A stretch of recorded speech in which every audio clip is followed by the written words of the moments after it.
Hello అండి. Smile designing అని వినే ఉంటారు మీరు. స్మైల్ మేకోవర్ అని కూడా అంటాం. సో స్మైల్ డిజైనింగ్ అంటే ఏంటి?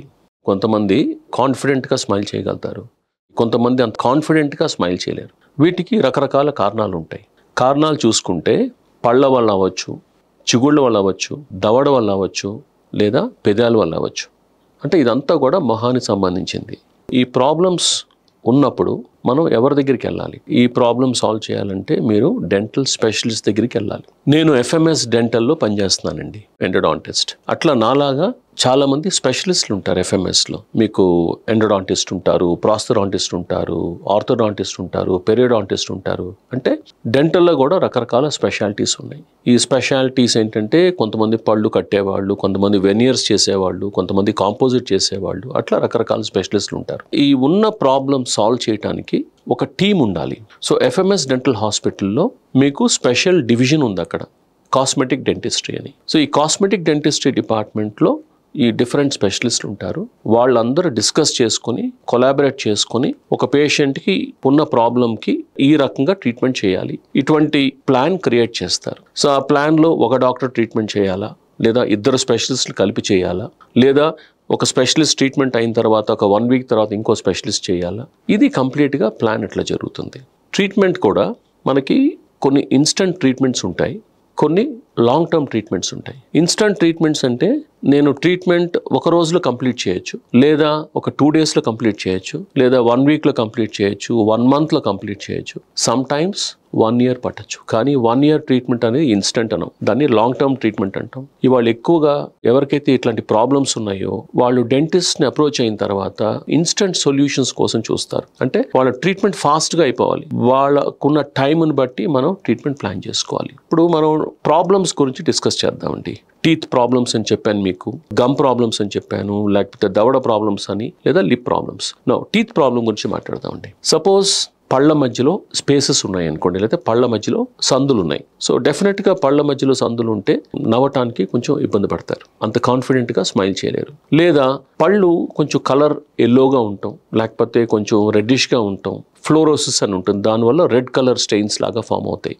సో అట్లా ఉన్నా కూడా కంఫర్టబుల్గా స్మైల్ చేయలేరు. ఇవన్నీ కూడా ఎస్పెషలీ ముందు పళ్ళు అండి. కొన్ని సపోజ్ మీకు పళ్ళు ఎగుడు దిగుడు ఉన్నాయి అనుకోండి, ఓవర్ ల్యాపింగ్ ఉందనుకోండి, అప్పుడు కూడా ఏంటంటే అంత కంఫర్టబుల్గా స్మైల్ చేయలేరు. కొంతమందికి పళ్ళు షార్ట్గా అనిపిస్తాయి, కొంతమందికి పళ్ళు బార్గా అనిపిస్తాయి. అట్లాగే మనం గమ్ ప్రాబ్లమ్స్ అని చూసుకుందాం. కొంతమంది నవ్వితే గమ్స్ ఎక్కువ కనపడతాయి, కొంతమంది నవ్వినప్పుడు గమ్స్ కలర్ పింక్ కలర్ కాకుండా కొంచెం బ్లాక్ కలర్ లేదా కొంచెం బ్రౌనిష్ కలర్ కనపడతాయి.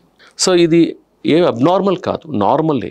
అది బ్లాకిష్ కలర్ ఉన్నా కూడా అది పిగ్మెంటేషన్ వల్ల మనకు అట్లా ఉంటుంది. బట్ నవ్వటానికి ప్రాబ్లం కాబట్టి దాన్ని సరి చేసుకోవాల్సి వస్తుంది. అట్లాగే మీరు దవడ చూసారనుకోండి, కొంతమందికి చూస్తే మీరు కింద దవడ ముందుకుంటుంది, లేదా కొంచెం వెనక్కుంటుంది, లేదా చిన్న సైజు ఉంటుంది. అట్లాగే పై దవడ కొంతమందికి ముందు ఉంటుంది, దానివల్ల కొంచెం ఒక్కోసారి పళ్ళు కూడా ముందుకుంటాయి, లేదా కొంచెం చిన్నదిగా ఉండొచ్చు, వెనక ఉండొచ్చు. అట్లాగే పెదాలు, కొంతమందికి పై పెదం కొంచెం చిన్నదిగా అనిపిస్తుంది, లేదా షార్ట్గా అనిపిస్తుంది. వాళ్ళు పై పెదం కింద పెదం కలపాలంటే సరిగ్గా కలవదు, ఎందుకంటే పై పెదం కొంచెం షార్ట్గా ఉంది. దానికి ఏమైనా ట్రీట్మెంట్ చేయొచ్చా? ఎస్, వాటికి కూడా ట్రీట్మెంట్స్ ఉంటాయి. ఇట్లా ఇవన్నీ కూడా డిఫరెంట్ సిచ్యువేషన్స్ అండి. ఇప్పుడు ట్రీట్మెంట్కి వచ్చేసరికి మా కాస్మెటిక్ టీమ్ వాళ్ళు డిసైడ్ చేసి మీకు ఏ ట్రీట్మెంట్ చేస్తే కరెక్ట్ అని మీకు చెప్తారు. ఫర్ ఎగ్జాంపుల్, ముందు పళ్ళ మధ్యలో స్పేసెస్ ఉన్నాయండి. జనరల్గా మనకు పళ్ళ మధ్యలో స్పేస్లు ఉన్నప్పుడు ఏం చేస్తామంటే ఆర్థోడాంటిస్ట్ దగ్గరికి వెళ్తాం. ఆర్థోడాంటిస్ట్ చేసే ట్రీట్మెంట్ వల్ల ఆ స్పేసెస్ అన్నీ కరెక్ట్ అవుతాయి. కానీ ఈ ట్రీట్మెంట్ టైం ఎక్కువ పడుతుంది. 6 months పట్టచ్చు, 1 year పట్టచ్చు, లేదా ఒక్కోసారి 2 years పట్టచ్చు. సో లాంగ్ టర్మ్గా చూసుకుంటే అది ట్రీట్మెంట్. టైం లేదు, ఫాస్ట్గా ట్రీట్మెంట్ అయిపోవాలనుకుంటే మాత్రం దీనికి వెనియర్స్ అంటాం. అంటే పంటి పైన పూతల్లాగా వేస్తాం, పోర్సిలైన్ వెనియర్స్, లేదా కాంపోజిట్ వెనియర్స్ అని చేస్తాం. సో ఇట్లాంటి ట్రీట్మెంట్స్ అయితే మీకు 1 or 2 daysలో ట్రీట్మెంట్ అయిపోతుంది, లేదా మ్యాక్సిమం అప్ టు 1 weekలో మీకు ట్రీట్మెంట్ అయిపోతుంది. అట్లాగే పన్ను కలర్ కొంచెం ఎల్లోయిష్గా ఉందనుకోండి, బ్లీచింగ్ అనే ట్రీట్మెంట్ చేస్తామండి. సో అదైతే ఒక అపాయింట్మెంట్ ఆర్ మ్యాక్సిమం 2 appointmentsలో అయిపోతుంది. పళ్ళు వంకరగా ఉన్నాయి, లేకపోతే ఎత్తుగా ఉన్నాయి, సో వాటికి ట్రీట్మెంట్స్ ఈ షార్ట్ టర్మ్ కుదరదు, లాంగ్ టర్మే కుదురుతుంది. దాన్ని పర్ఫెక్ట్గా సాల్వ్ చేయాలంటే అది కూడా మీకు చెక్ చేసే డాక్టర్ క్లియర్గా ఎక్స్ప్లెయిన్ చేస్తారు, ఏది షార్ట్ టర్మ్లో కుదురుతుంది, ఏది లాంగ్ టర్మ్ ట్రీట్మెంట్ జరుగుతుంది. చిగుళ్ళు సంబంధించి, చిగుళ్ళు ఎక్కువ కనపడుతున్నాయి, వాటికి చిగుళ్ళ సర్జరీస్ ఉంటాయి, లేదా ఇంకేదన్నా వేరేగా ప్లాన్ చేసుకోవాల్సింది. ఇందాక మీరు చెప్పినట్టు చిగుళ్ళు కలర్ కొంచెం బ్లాక్గా ఉంది లేదా బ్రౌన్గా ఉంది, వాటికి కూడా లేజర్ ట్రీట్మెంట్స్ ఉంటాయి. సో మీకు చిగుళ్ళు కలర్ మళ్ళీ పింక్ కలర్ వచ్చేటట్టు చేసుకోవచ్చు. దవడకు సంబంధించింది, సపోజ్ దవడ కనుక చిన్నదిగా ఉంటే దానికి ఆపరేషన్స్ చేసి ట్రీట్మెంట్ చేయొచ్చు, అంటే ఆర్థోగ్నాటిక్ సర్జరీ అని ఉంటుంది. దవడ బారుగా ఉంటే దాన్ని కూడా ఆపరేషన్ ద్వారా కరెక్ట్ చేసి మళ్ళీ అడ్జస్ట్ చేయొచ్చు. సో అవన్నీ కొంచెం లాంగ్ టర్మ్ ట్రీట్మెంట్స్, ఎందుకంటే జస్ట్ దవడ కరెక్ట్ చేయటమే కాదు, దాంతోపాటు పళ్ళు కూడా ప్రాపర్గా వరుసలో సెట్ చేయాల్సి వస్తుంది. ట్రీట్మెంట్ అయిన తర్వాత మళ్ళీ పళ్ళు పర్ఫెక్ట్గా కలవాలి, అప్పుడే చేయించుకున్న వాళ్ళు చూ చేయగలుగుతారు, నార్మల్ లైఫ్ లీడ్ చేయగలుగుతారు. అట్లాగే పెదాల వరకు చూసుకుంటే నేను చెప్పాను మీకు షార్ట్ లిప్, వాటికి కూడా ఫిల్లర్స్ అని ఉంటాయి, స్కిన్ స్పెషలిస్ట్ కూడా ఉంటారు మా దగ్గర. సో అదంతా కూడా కలెక్టివ్గా ప్లాన్ చేసుకుని ఏది పేషెంట్కి చేస్తే పర్ఫెక్ట్గా ఉంటుంది, ఆ చేసిన ట్రీట్మెంట్ కూడా ఎక్కువ కాలం ప్రాబ్లం రాకుండా ఉండాలి, అంటే సక్సెస్ఫుల్గా ఉండాలి. మనకి షార్ట్ టర్మ్ సక్సెస్ ఎప్పుడు చూసుకోకూడదు, లాంగ్ టర్మ్ సక్సెస్ చూసుకోవాలి.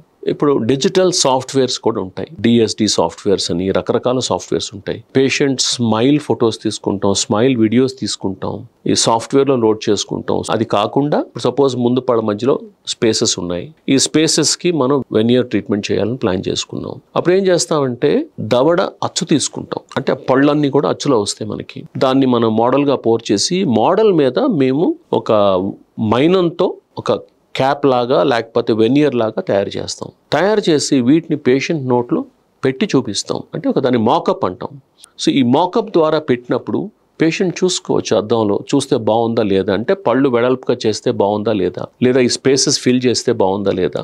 అట్లాగే కంప్యూటర్లో కూడా చేస్తాం, దాన్ని డిజిటల్ మాకప్ అంటాం. సో కంప్యూటర్లో కూడా చూపిస్తాం, ఇది బిఫోర్ ఇట్లా ఉంటుంది, మీకు ఫిల్ చేస్తే మెటీరియల్తో ఇట్లా ఉంటుందని. కంప్లీట్గా మీకు ట్రీట్మెంట్ టైం ఎంత పడుతుంది, ఏ ట్రీట్మెంట్ చేస్తే బాగుంటుంది, ఎంత కాస్ట్ అవుతుంది అంతా కూడా మీకు క్లియర్గా ఎక్స్ప్లెయిన్ చేస్తారు. ఈ ఎపిసోడ్లో బ్రీఫ్గా మీకు స్మైల్ డిజైన్ అంటే ఏంటి, ఏమేమి ప్రాబ్లమ్స్ ఉంటాయి అనేది నేను మెయిన్గా ఎక్స్ప్లెయిన్ చేశాను. ఫర్దర్ ఎపిసోడ్స్లో అది నేను కానీ లేకపోతే మా టీమ్ ఆఫ్ స్పెషలిస్టులు కానీ ఒక్కొక్క టాపిక్ తీసుకొని దాన్ని డీటెయిల్డ్గా ఎక్స్ప్లెయిన్ చేస్తామండి.